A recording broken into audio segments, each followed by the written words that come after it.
Doesn't explain why you need me.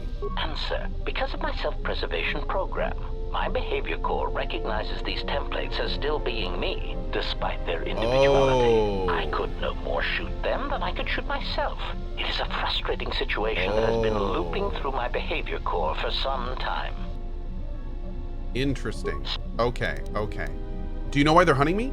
Answer. Well, Master, it seems you have become a popular individual in the galaxy. This is somewhat surprising to me, since this dissemination of information could not have been caused by your actions alone. What do you mean? Statement. Master, there is mention of you specifically in the core word databases, even in public terminals on Coruscant. Observation. I was led to believe that this information concerning Jedi was not for public consumption, yet somehow it has been made known to them. Why would someone do that? Conclusion. Someone wants everyone to know that you exist, Master, and that you are back in Republic space. If I did not know better, which is computationally impossible, I believe that someone wants to make you a target, and they are succeeding admirably. Who? Answer. Master, my feeling would be the exchange. But that doesn't seem to be enough to answer the question, however. Rhetorical.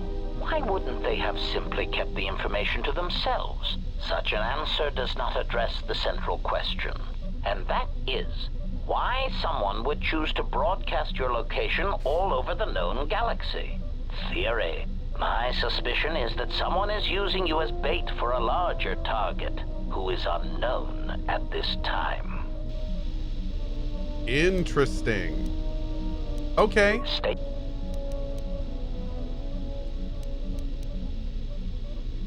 Why are they masquerading as protocol droids? Answer. Master, as part of my original programming, I am able to communicate in over 600 languages. I can just talk to this guy all day. This usually amounted to short verbal warnings when killing non-basic speaking targets, which gave me some small measure of satisfaction. Of course. So a good portion of your programming was adapted from protocol subroutines? Answer. Yes. I believe my original master needed this functionality in order to recover information from various indigenous tribes across the galaxy, but I know little else than that. Suffice to say that that translation capability allowed these copies of myself to assume the role of protocol and translation droids in much of known space. That is, of course, not their primary function. And while they are attempting to pass themselves off as translation droids, their primary functionality keeps rising to the forefront. What do you mean? Recitation. For example, on Praven Prime, the simple transferring of Elzing syntax for friendship changes its meaning and implies that one's broodmate was actually impregnated by their own host. That wasn't said to them directly, was it? Confirmation. Oh, truly, you can imagine the results. Statement. This comment, of course, caused a civil war between the Guvandi Collective and Elzing that still persists to the current date. Whoops. Why are they masquerading as protocol droids? Answer. Master, being a meatbag, your answer does not surprise me. You see, part of the reason an assassin droid is so effective is because it is a droid. Meatbags tend not to notice us. We are treated as furnishings.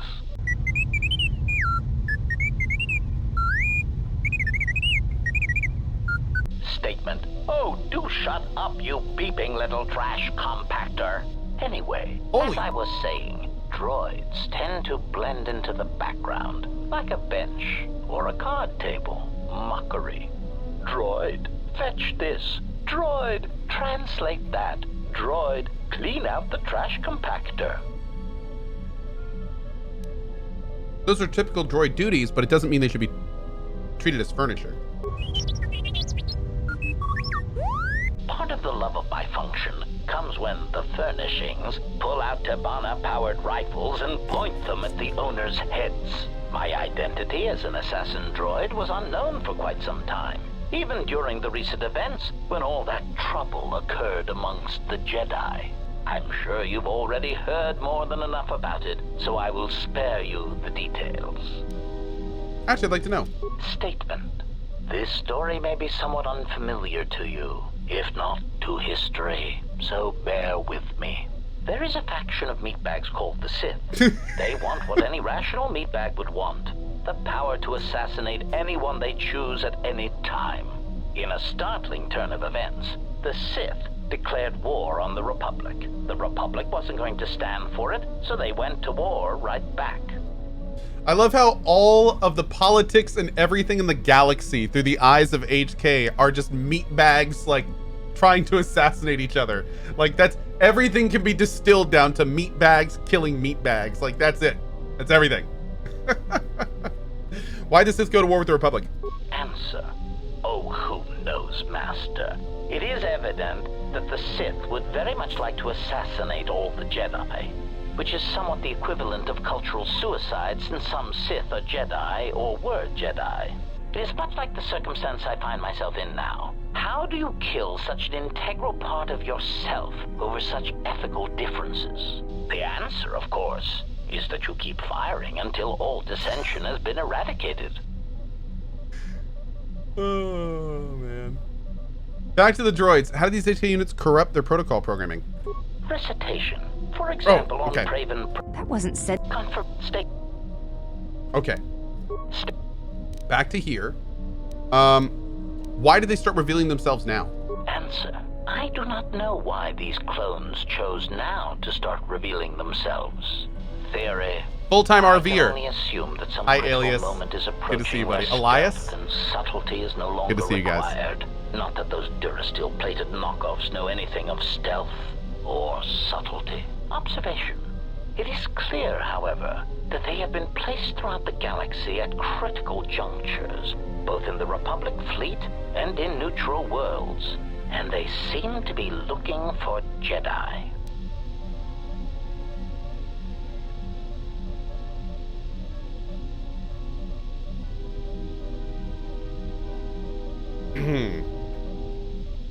Co-stare.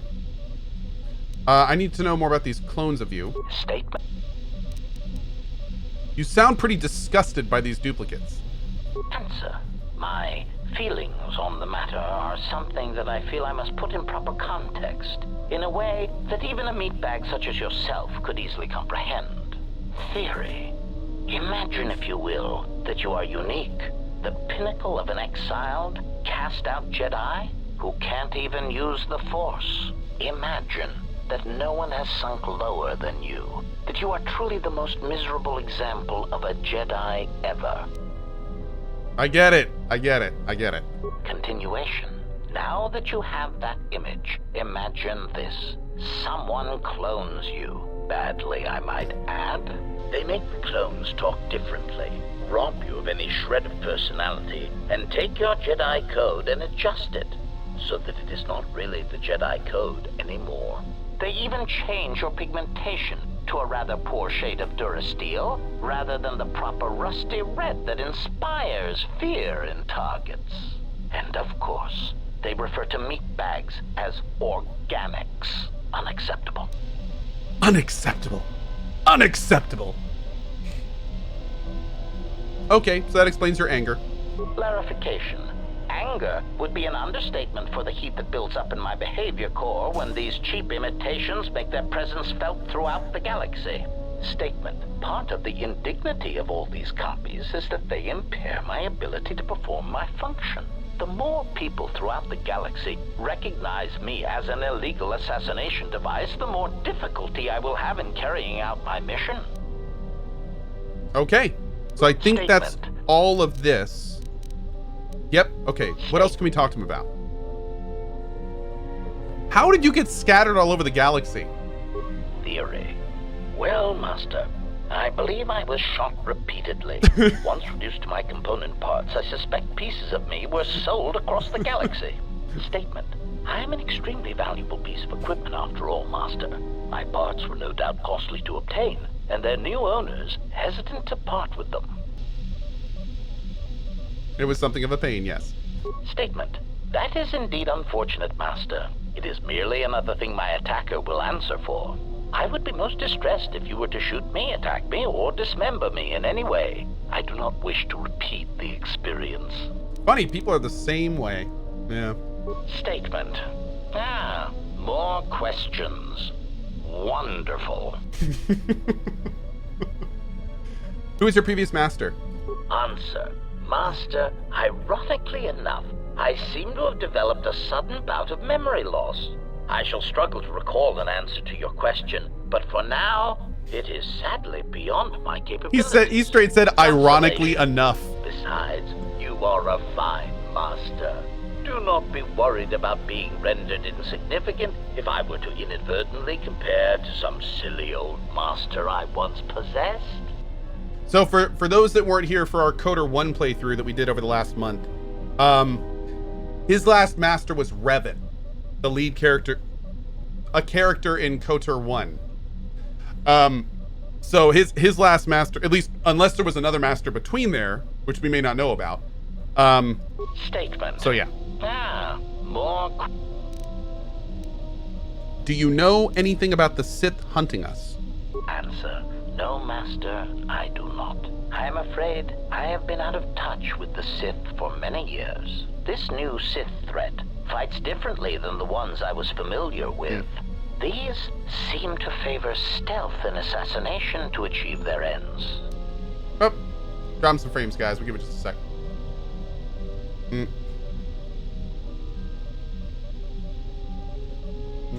Okay, I think we're good. Any idea where they might be striking from? Answer. No, Master. Yeah, we good. The Sith had many hidden bases and strongholds before and during the Jedi Civil War, and I doubt the Republic found them all. Theory. It is possible that the Sith still hold one such base, if not several. Consolation. But I would not worry, Master. I imagine it will not be long before their murderous hands try to seize you by the throat. Twi'lek metaphor. Jonta bosi likita masisorinkada ntamiasa grawino ruto. You can say that again. Query. Master, excuse me, but how is it you know so many languages? I picked up a sonic imprint sensor on Paragus. It doubles as a translator. Query. May I see it? Of course, here you go. Observation. This is indeed familiar. Indeed, it seems to be modeled after my vocabulator, with some modifications, of course. Curious. You say you obtained this device on Paragus. Yep, shortly before the planet was destroyed. Observation. Master, I do believe this device serves multiple functions, including tracking your position for any HK units in the vicinity. What should we do with it? Observation. Master, I do believe this device serves multiple functions, including tracking your position. It is sending out a passive carrier wave that signals itself to HK units in the vicinity. So we should just wait? Answer. Master, the nature of the signal from the sonic imprint sensor is such that we must wait until it is signaled. It does not please me any more than it does you, but one of the primary traits of an assassin or assassin droid is patience. Okay. Statement. I don't want to destroy it, because, I mean, we can use it to attract them for us. Okay. For a sophisticated assassin droid, you don't seem as advanced as you should be. Statement. Master, you wound me. Not physically, but in my behavior core. It is true that I once possessed many more protocols and upgrades, but time and damage has taken its toll. And I am afraid that I have a rather long history of memory problems, which has also compromised my effectiveness as well. Still, you will find me a valuable asset, Master, willing and able to terminate anything you point me towards. Okay, I think we're done. Yeah. Awesome. Influence lost with HK. Oh, good start. Okay. I'm not doing all that again, so. What's up, Mira? Oh, hey. Can I ask you something? What?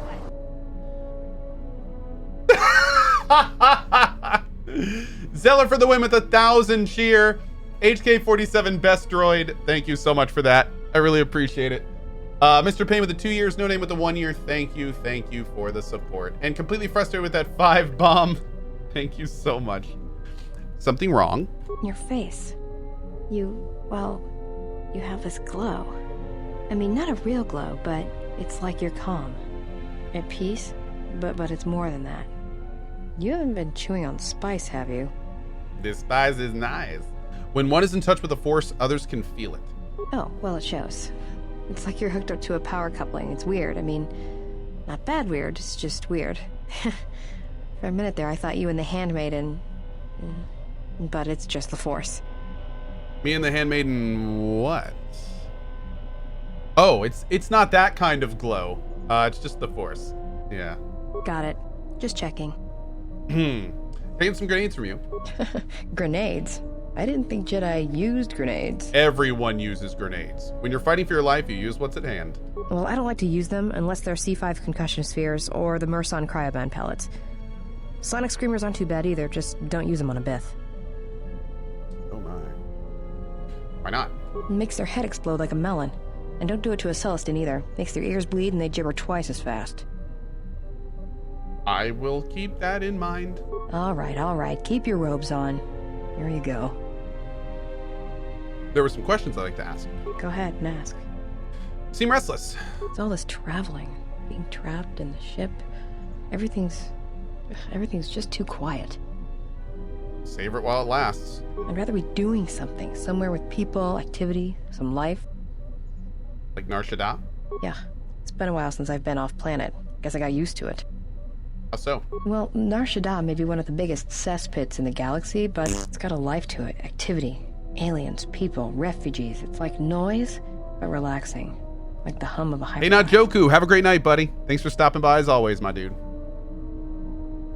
Kreia showed me how to listen to Nar Shaddaa once, how all the life is connected and is bound to each other. Yeah, well, I wouldn't go that far. I'll believe it when I see it. Maybe one day I'll be able to show you. No thanks. You can keep your Jedi training to yourself. I already know Nar Shaddaa better than you ever will. Oh. That was our Jedi check right there. Interesting. Okay. Shoot.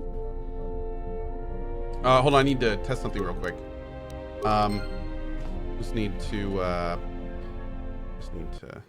see if something is just gotta see if something's working here. Just a quick test. Just to see if oh. Well, that worked. Yeah, something wrong? Oh no, everything's great. There are just some questions I wanted to ask. All right. Tell me a little bit about Hanharr. Hanharr's only a bounty hunter because that's the closest word for what he does. He's not out for credits. It's more vicious than that. And it runs a lot deeper. It's like he's out to make the whole galaxy suffer. Every living thing in it. He wants to break them, ruin them.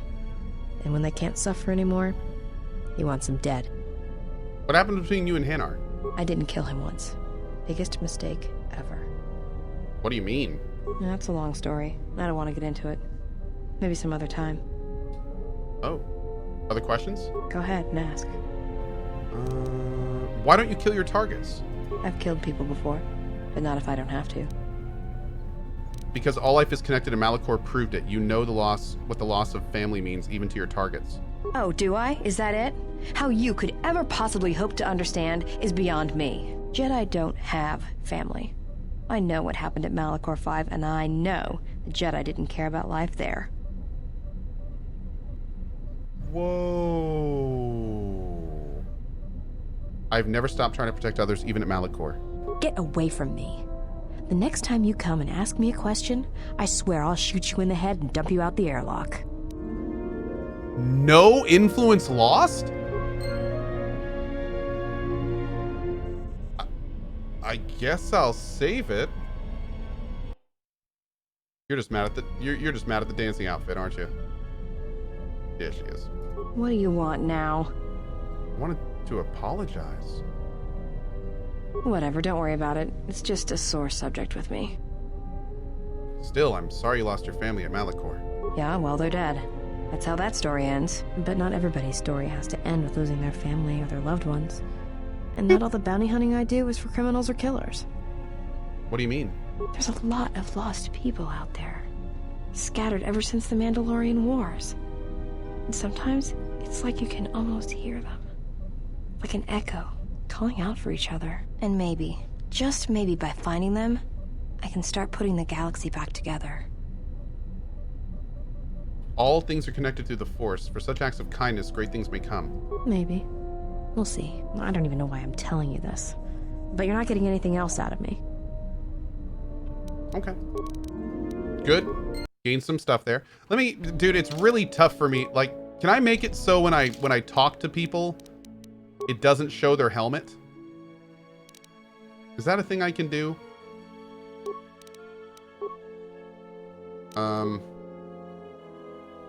No?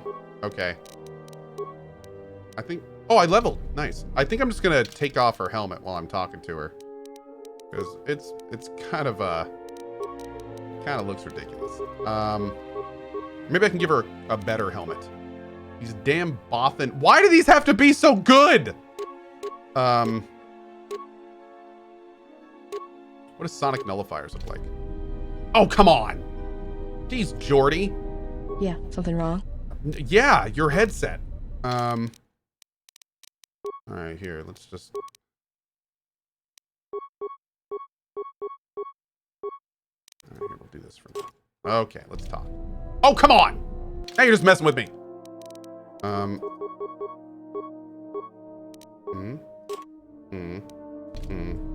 Oh, that is so much better. What's up, girl? Okay. Yeah, something wrong? More questions. Where'd you get that rocket launcher? Made it. It's custom for me, which is a good thing, because I wouldn't want anyone using it against me. I can show you how to make rockets, though, if you'd like. All it requires is a good skill with demolitions. Cool. Anything else you wanted to know? All right. I was hoping we could talk. Talk? About what? Just wanted to get to know you a little better. Why, you trying to be my father? No thanks. Already had one. Somewhere.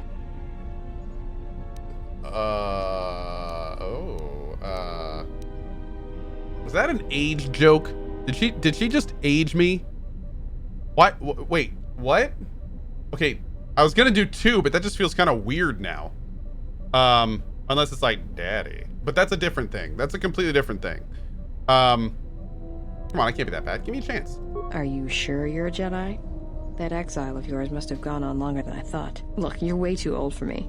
Even if I were interested, you couldn't handle me anyway. I mean, you're really good in a fight, and you've got those intense eyes. And it's obvious you take care of your body, but I really don't have the luxury of getting attached to you. Besides, you already have your little entourage. I don't want to be a part of the pack, you know? What are you talking about?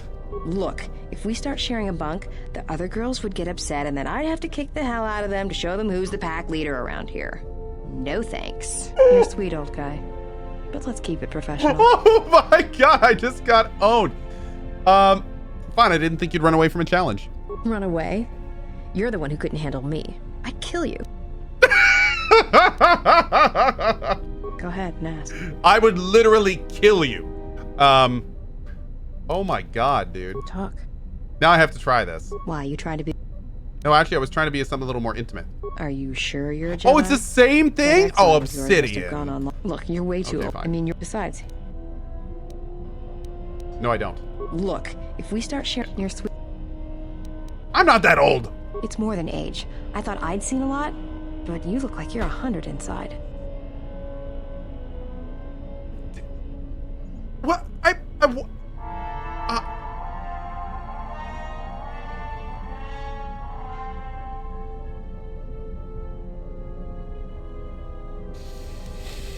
Run away. Shoot. Okay, I think... Now, we've only gained 1 bit of influence with her, so I don't think this is going to be enough for anything. All right. What was the one that we lost the influence on? It was... I didn't kill him one. The Hanharr one. Do you really want to hear this? Here we go. Yes, I'd like to know what happened. Well, Hanharr and me go way back, in the worst possible way. He's from some forest planet on the Outer Rim where Zerka had set up one of their slaving operations. Do you know the name of his homeworld? Well, Kashyyyk. I don't remember the name. Something with too many K's and Y's. Sounds like you're gargling Ronto spit when you say it. You know what species he is? No idea.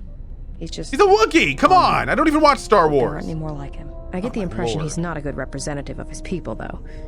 He's the equivalent of a mad calf hound among Rontos. Some of Voga the Hutt's men said Hanharr killed his own tribe, but those two crud thugs lie every time they open their mouths, so who knows? So he was a slave.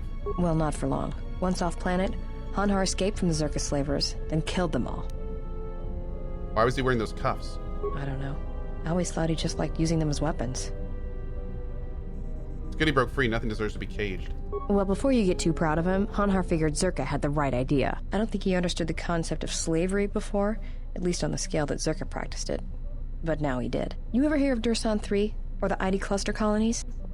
Weren't they destroyed? Right. That's because Hanharr happened. He makes what happened to his homeworld look like an exercise in community building. He's not a bounty hunter.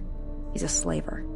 A predator. It's like he's out to enslave or kill every human in the galaxy, like he's trying to settle some huge score or debt. I don't get it, but he's dangerous.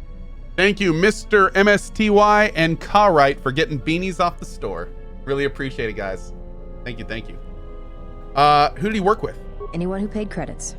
And sometimes, he just hunted humans for sport. The ones who survived, he sold to the exchange, to the huts, to anyone who'd buy bodies. Living or dead. He and Voga used to do big credit transactions. That hut really liked the look of unwrinkled humans for some reason. Didn't make him too popular with the other huts, let me tell you. So how do you factor in? I was prey. And not only did I escape, but I saved his life while doing it. He's been hunting me ever since. So he wants to capture you? I don't pretend to understand it, but among his people, they have these codes of honor. But somewhere along the line, Hanharr's got twisted. His people form these things called life debts. If you save the life of one of them, they pledge themselves to you. Yeah. Doesn't sound too bad. Well, with Hanharr, he can't escape that life debt. It's bred into him. But he hates every other living thing in the galaxy, so pledging himself to someone else, especially a human, was unbearable. So when I saved his life, it was the worst thing I could do. It was like slavery all over again. But it was in his head. It was like it pushed him over the edge. God, this is such cool stuff. This is so cool. What do you mean? A life debt to Hanharr is a death sentence. He'll hunt you until you're dead. When I saved his life, it meant he had to kill me. And so he kept chasing me in hopes I would die. I think the fact I showed him mercy after hating humans for so long, that was something he couldn't stand. No, the slavery isn't cool, you dinguses. I'm talking about Hanharr's story and how he's like twisted life debts into his own like crazy thing. Like it's that I'm just talking about. I love the complexity of these characters. It's a breath of fresh air these days. That life debt makes no sense. What if someone else saved his life? Would he try to kill them? Probably. But if he had multiple life debts, especially to humans, Hanharr would probably go mad. He was angry before, sure, but he'd be 10 times worse if that happened. Worse? Hanharr's tough. Really tough. And when he loses it, it's like nothing can stop him. I've seen him shrug off blaster bolts, boff and stunners, and even survive a freighter crash on Dursan 3. He keeps coming. Any regrets that he's gone? Oh, I'm glad he's gone. It's like a weight off my shoulders. I don't have to keep watching my back every minute, wondering when he's gonna show up. And he always did. It's like he always knew where I was. Any chance he's still alive? Trust me, if he was still alive, he'd be chasing us even now, waiting to ambush us when we least expect it. And Spoilers! He always shows up at the worst possible time. He was one of the best bounty hunters on Nar Shaddaa. Hanharr never gives up on his prey. Or his life debts. He's a hunter. He's a natural predator. I really like Mira's voice actor. She does a great job. How'd you save his life? Well, as happens on Nar Shaddaa, I made someone mad. Mad enough for them to send Hanharr after me. Turns out they were even able to get him cheap. He'd heard about me and wanted to hunt me down, for sport. He didn't think I'd be much of a challenge. And you proved him wrong? Well, he tried to box me down in vents beneath the Nar Shaddaa docks, and he'd set one too many proximity mines to cover the escape routes. Why use mines? I think he'd hoped to drive me into the mines and then let them do the work. Or that I'd be too scared to try and walk through them. Thing is, I knew Hanharr's supplier. and the trigger signatures for the mines. It was pretty easy to broadcast a signal to blind their sensor receptors for a minute or two. I figured that would buy me enough time to move through them and get away. Sending out a jamming signal for proximity mines isn't a simple trick. No, it isn't. I spent most of my childhood hauling mines and munitions. Got to know my way around them. If I hadn't, I wouldn't be here right now. What happened with Hanharr and the mines? Like I said, I disarmed the trigger fuses for enough of the mines to get by, temporarily. And Hanharr was pretty fast on my trail. I just made it to safety when he hit the first one. The blast leveled the entire ventilation section, and Hanharr was caught right in the middle, and he survived. Barely. Barely? He was crawling around, blinded from the flash and the plasma burns. And it happened so fast. And all the blood had been scabbed and crusted from the flash. I had the drop on him, and even blind, he knew it. He could still hear me. My ears were ringing from the blast, but I could hear him. I think he was begging me to let him live. His voice, it wasn't a roar, more like an echo of it. I suppose I should have killed him, but I couldn't do it. He was in pain, he was helpless. So I dragged him out of there enough to get him to safety, and he kept hunting me ever since. He said he'd pursue me to the edge of the galaxy. No matter where I ran, he would find me and break me. That I would always be prey.